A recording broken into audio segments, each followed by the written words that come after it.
saying in sport and business, whoever wins in IT tends to win. And I repeat it, whoever wins in IT tends to win.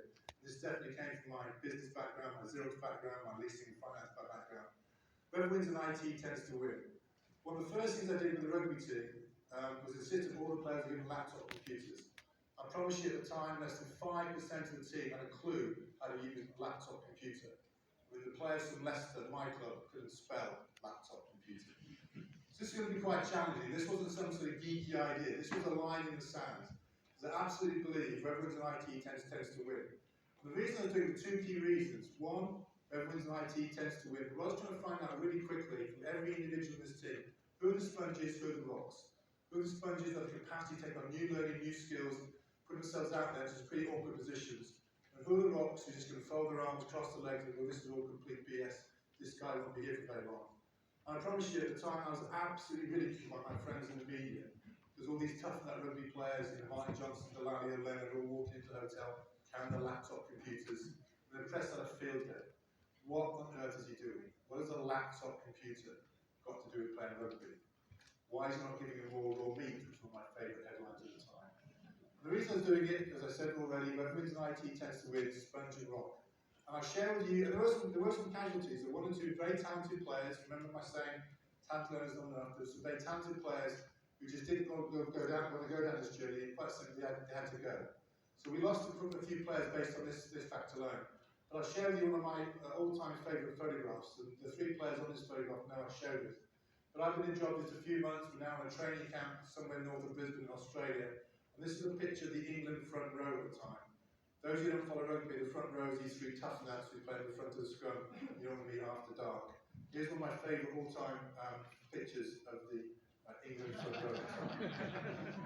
Those three players know I show that, and I just flipped over a slide very quickly. This is often in a more technical term called growth mindset, fixed mindset. So if we want to get really technical about this, sponge rock, growth mindset, fixed mindset. So we need every individual, I mean every individual in your team, or people you're investing with, have a growth mindset, a sponge mindset, as opposed to a fixed mindset. I say these three players know I show this picture, and just to go through them quickly, the guy on the far left with the glass on top of his head, that's a guy called Richard Cockrell. He now is one of the coaches under Eddie Jones. And it always makes me smile that, because it wasn't so long ago I was doing some one-on-one coaching with a couple of guys in the Google offices in Google. And I do a little bit of this, but my main thing is my ski academy, investing in small companies.